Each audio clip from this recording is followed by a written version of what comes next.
the power and ministry of the word in the believer's life. ప్రభువైన యేసు క్రీస్తు నామములో మీకందరికి వందనాలు. బైబిల్ సిద్ధాంతం 9వ భాగం, విశ్వాస జీవితంలో వాక్య శక్తి మరియు పరిచయం. దేవుని వాక్యం కేవలం మతపరమైన బోధనల లేదా చారిత్రక రికార్డుల సమాహారం కాదు. లేఖనం సజీవమైనది, శక్తివంతమైనది మరియు చురుకైనది. ఎందుకంటే అది జీవించే దేవుని వాక్యమే. తన వాక్యం ద్వారా దేవుడు పాపులను రక్షిస్తాడు, విశ్వాసులను పవిత్రపరుస్తాడు, విశ్వాసాన్ని బలపరుస్తాడు, జ్ఞానాన్ని అందిస్తాడు, ఆత్మీయ ఎదుగుదలను కలగజేస్తాడు మరియు తన ప్రజలను సేవకు సిద్ధపరుస్తాడు. క్రైస్తవ జీవితంలో వాక్య పరిచర్య కేంద్ర బిందువు.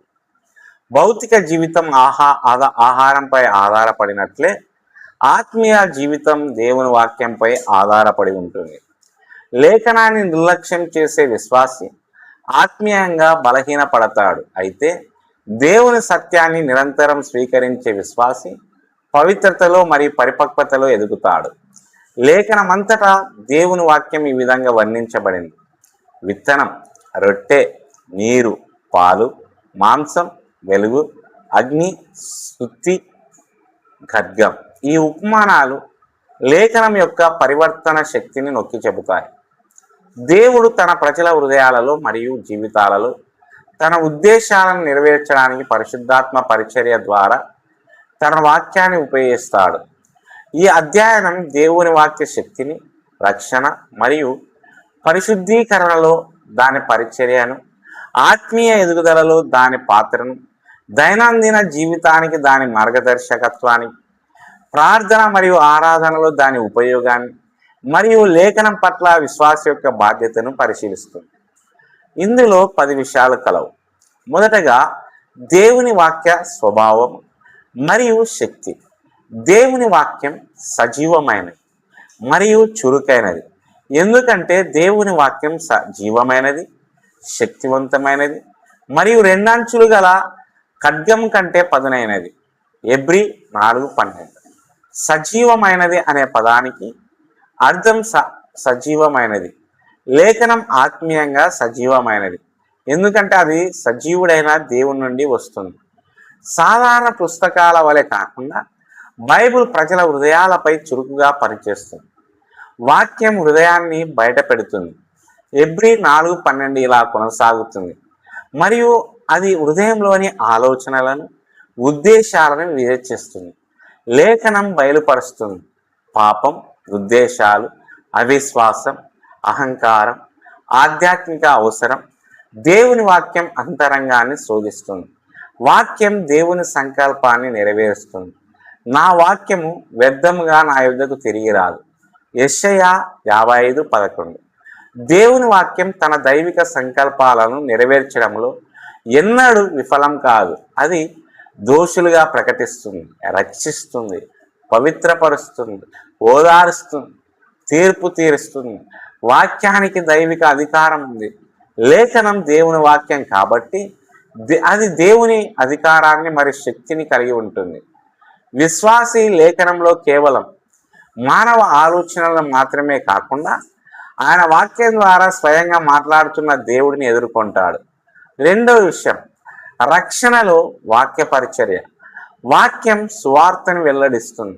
యేసుక్రీస్తు ద్వారా దేవుని రక్షణ ప్రణాళికను బైబిల్ వెల్లడిస్తుంది. యేసుక్రీస్తు అని మీరు నమ్ముటకై ఈ మాటలు వ్రాయబడినవి. యోహాను 20:31. లేఖనం లేకుండా మానవాళికి ఇవి తెలియవు: దేవుని పరిశుద్ధత, మానవ పాప స్వభావం, క్రీస్తు ప్రాయశ్చిత్త కార్యం, నిత్య జీవ వాగ్దానం. వాక్యం ద్వారా విశ్వాసం కలుగుతుంది. వినుట వలన విశ్వాసం కలుగును, వినుట దేవుని వాక్యం వలన కలుగును. రోమా 10:17. పాపుల హృదయాలలో విశ్వాసాన్ని మేల్కొల్పడానికి పరిశుద్ధాత్మ లేఖనాలను ఉపయోగిస్తుంది. వాక్యం పాపాన్ని గూర్చి ఒప్పిస్తుంది. దేవుని వాక్యం మానవ అపరాధాన్ని మరియు రక్షణ అవసరాన్ని బయటపెడుతుంది. పెంతెకోస్తు దినాన వారి హృదయములను వచ్చినవి. అపోస్తుల కార్యం 2:37. ప్రకటించబడిన వాక్యం పరిశుద్ధాత్మ ద్వారా ఒప్పింపును కలిగించింది. వాక్యం నూతన జన్మను కలగజేస్తుంది. దేవుని వాక్యం వలన మరలా జన్మించుట 1 పేతురు 1:23. పునరుత్పత్తిలో దేవుడు తన వాక్యాన్ని ఒక సాధనంగా ఉపయోగిస్తాడు. వాక్యం విశ్వాసిలో ఆత్మీయ జీవాన్ని నాటుతుంది. మూడో విషయం, పరిశుద్ధీకరణలో వాక్య పరిచర్య. సత్యం ద్వారా పరిశుద్ధీకరణ. యేసు ఇలా ప్రార్థించాడు, నీ సత్యం వలన వారిని పరిశుద్ధపరచును, నీ వాక్యమే సత్యం. యోహాను 17:17. పవిత్రీకరణ అనగా విశ్వాసులు పరిశుద్ధతలోను క్రీస్తుని పోలి ఉండుటలోను ఎదిగే ప్రక్రియ. ఈ ప్రక్రియలో దేవుని వాక్యం ప్రధానమైనది. వాక్యం మనసును నూతన పరుస్తుంది. మీ మనసు నూతన పరచడం వలన మీరు రూపాంతరం పొందుడి. రోమా 12:2. లేఖనం దేవుని సత్యానికి అనుగుణంగా విశ్వాసి ఆలోచన విధానాన్ని పునర్నిర్మిస్తుంది. లోకం మనసును పాపం వైపు ప్రభావితం చేస్తుంది, కానీ లేఖనం దానిని నీతి వైపు నూతనపరుస్తుంది. వాక్యం విశ్వాసిని శుద్ధి చేస్తుంది. యవనుడు తన మార్గమును దేని చేత శుభ్రపరచుకును? నీ వాక్యం చొప్పున దానిని జాగ్రత్తగా చూచుకున్నట వలన. కీర్తన 119:9. వాక్యము పాపాన్ని బయలుపరిచి విశ్వాసులను పరిశుద్ధమైన జీవితం వైపు నడిపిస్తుంది. వాక్యము ఆత్మీయ ఫలాలను ఫలింపచేస్తుంది. విశ్వాసులు లేఖనము ధ్యానించినప్పుడు పరిశుద్ధాత్మ వీటిని ఫలింపచేస్తుంది. ప్రేమ, సంతోషము, సమాధానము, సహనము, పరిశుద్ధత. వాక్యము ఆత్మీయ పరిపక్వతను పోషిస్తుంది. 4వ విషయం, ఆత్మీయ పోషణగా వాక్యం. లేఖనము ఆత్మీయ ఆహారం. ఆత్మీయ జీవితానికి అవసరమైన ఆహారముతో బైబుల్ దేవుని వాక్యాన్ని పోలుస్తుంది. ఎదుగుదలకు పాలు. కొత్తగా జన్మించిన శిష్యుల వలె వాక్యమైన స్వచ్ఛమైన పాలను ఆశించుడి. 1 పేతురు 2:2. కొత్త విశ్వాసులకు ప్రాథమిక బైబిల్ బోధన అవసరం. పరిపక్వతకు గట్టి ఆహారం. పరిపూర్ణులైన వారికి బలమైన ఆహారం లభిస్తుంది. ఎబ్రీ 5:14. పరిపక్వ విశ్వాసులు లేఖనాలను లోతుగా అర్థం చేసుకోవడం ద్వారా ఎదుగుతారు. ప్రతిదినం వాక్యంపై ఆధారపడడం. యేసు ఇలా ప్రకటించారు, మనుషుడు కేవలం రొట్టెతోనే జీవించడు, కానీ దేవుని ప్రతి మాటతో జీవిస్తాడు. లూకా 4:4. విశ్వాసులకు లేఖనాల నుండి నిరంతర పోషణ అవసరం. లేఖనాలపై ధ్యానం. అతనికి యెహోవా ధర్మశాస్త్రము యందు సంతోషము కలుగును.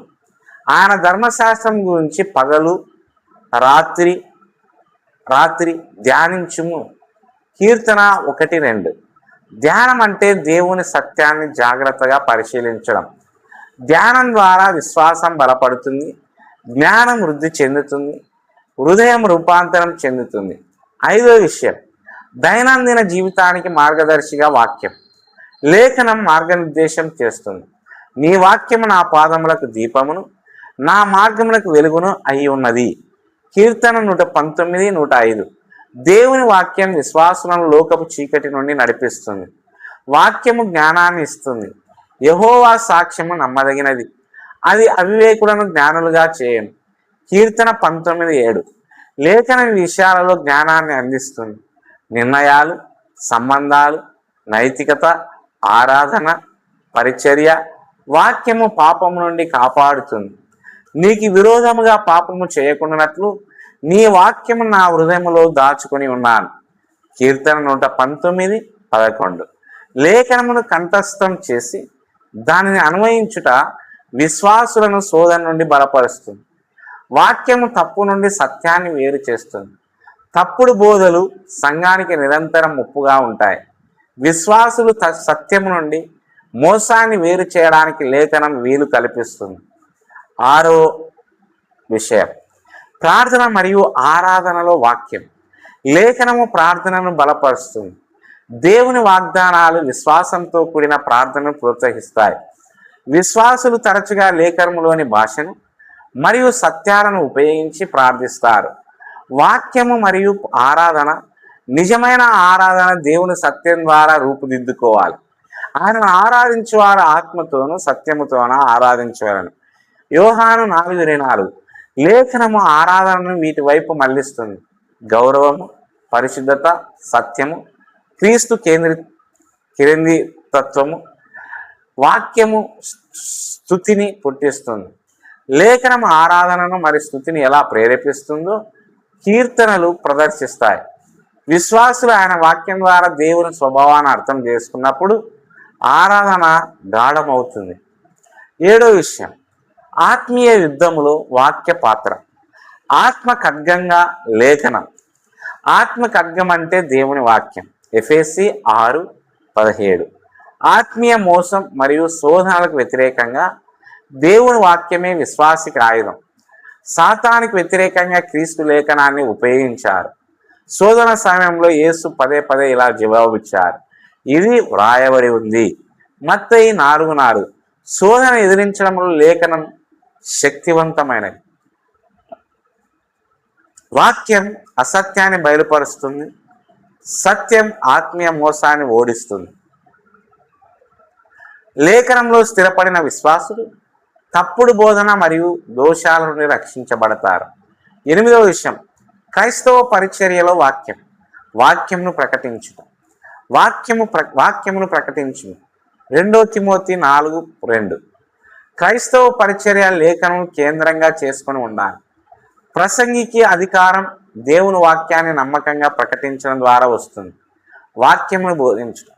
సంఘాలు విశ్వాసులకు సరైన సిద్ధాంతాన్ని బోధించడానికి పిలువబడ్డాయి. వాక్యం ద్వారా ఉపదేశించడం. లేఖనము జీవిత పోరాటాలకు జ్ఞానాన్ని మరియు ఓదార్పును అందిస్తుంది. వాక్యం వీటిని ప్రస్తావిస్తుంది. భయం, ఆందోళన, బాధ, పాపం, నిరీక్షణ. వాక్యం ద్వారా స్వార్థ ప్రకటించడం. లేఖనం నుండి ప్రకటించబడిన స్వార్థ సందేశమే పాపులను రక్షించడానికి దేవుని సాధనం. 9వ విషయం, వాక్యం పట్ల విశ్వాస యొక్క బాధ్యత. క్రమంగా వాక్యాన్ని చదవండి. విశ్వాసులు ప్రతిదినం బైబిల్ చదివే అలవాట్లను పెంపొందించుకోవాలి. వాక్యాన్ని జాగ్రత్తగా అధ్యయనం చేయండి. దేవుని దృష్టిలో యోగ్యుడనని కనపరుచుకున్నటకు శ్రద్ధగా చదువు. 2 తిమోతి 2:15. జాగ్రత్తగా అధ్యయనం చేయడం అవగాహనను పెంచుతుంది. వాక్యాన్ని కంఠస్థం చేయండి. లేఖనాలను కంఠస్థం చేయడం విశ్వాసాన్ని, విధేయతను బలపరుస్తుంది. వాక్యానికి విధేయత చూపండి. వాక్యమును అనుసరించే వారిగా ఉండండి. యాకోబు 1:22. విధేయత లేని జ్ఞానం ఆత్మీయ కఠినత్వానికి దారితీస్తుంది. వాక్యాన్ని ఇతరులతో పంచుకోండి. విశ్వాసులు లేఖనాలను నమ్మకంగా బోధించాలి మరియు ప్రకటించాలి. 10వ విషయం, దేవుని వాక్యం వలన కలిగే ఆశీర్వాదాలు. ఆనందం. నీ మాటలు నాకు కనపడగా వాటిని నేను తింటిని. అవి ఆ వాక్యము నాకు సంతోషం కలగజేసింది. ఇర్మియా 15:16. శాంతి. శోధన సమయంలో లేఖనం దేవునిపై నమ్మకాన్ని బలపరుస్తుంది. స్థిరత్వం. లేఖనంలో స్థిరపడిన విశ్వాసులు ఆత్మీయంగా స్థిరంగా ఉంటారు. నిరీక్షణ. లేఖనం వలన కలుగు ఓదార్పు ద్వారాను ఓర్పుతో నిరీక్షణ కలిగి ఉండవచ్చు. రోమా 14:15-4. దేవుని వాక్యం ప్రతి పరిస్థితిలోనూ నిరీక్షణను నిలబెడుతుంది. ముగింపు. దేవుని వాక్యం సజీవమైనది, శక్తివంతమైనది మరియు పరివర్తన చెందించేది. లేఖనాల ద్వారా దేవుడు పాపులను రక్షిస్తాడు, విశ్వాసులను పవిత్రపరుస్తాడు, మనసులను నూతనపరుస్తాడు, విశ్వాసాన్ని బలపరుస్తాడు, దైనందిన జీవితానికి మార్గనిర్దేశం చేస్తాడు, పరిచర్య కొరకు సిద్ధపరుస్తాడు మరియు ఆత్మీయ పరిపక్వతని కలగజేస్తాడు. వాక్య పరిచర్య క్రైస్తవ జీవితానికి కేంద్రంగా నిలుస్తుంది. లేఖనాలను చదవడం, అధ్యయనం చేయడం, ధ్యానించడం, వాటికి విధేయత చూపడం మరియు ప్రకటించడం ద్వారా విశ్వాసులు ఆత్మీయంగా ఎదుగుతారు. విశ్వాసులను క్రీస్తు స్వరూపానికి క్రమంగా అనుగుణంగా మార్చడానికి పరిశుద్ధాత్మ వాక్యాన్ని ఉపయోగిస్తాడు. చీకటి, గందరగోళం మరియు ఆధ్యాత్మిక ప్రమాదాలతో నిండిన ఈ లోకంలో దేవుని వాక్యం విశ్వాసకి వెలుగుగా, పోషణగా, ఆయుధంగా మరియు నిరీక్షణకు ఆధారంగా నిలిచి ఉంటుంది. కాబట్టి క్రైస్తవులు లేఖనాలను అమూల్యంగా భావించాలి, వాటి అధికారానికి లోబడి ఉండాలి మరియు దేవుని వాక్యపు జీవదాయక శక్తిపై నిరంతరం ఆధారపడాలి. దేవుడు ఈ మాటలు దీవించునుగాక. ఆమెన్.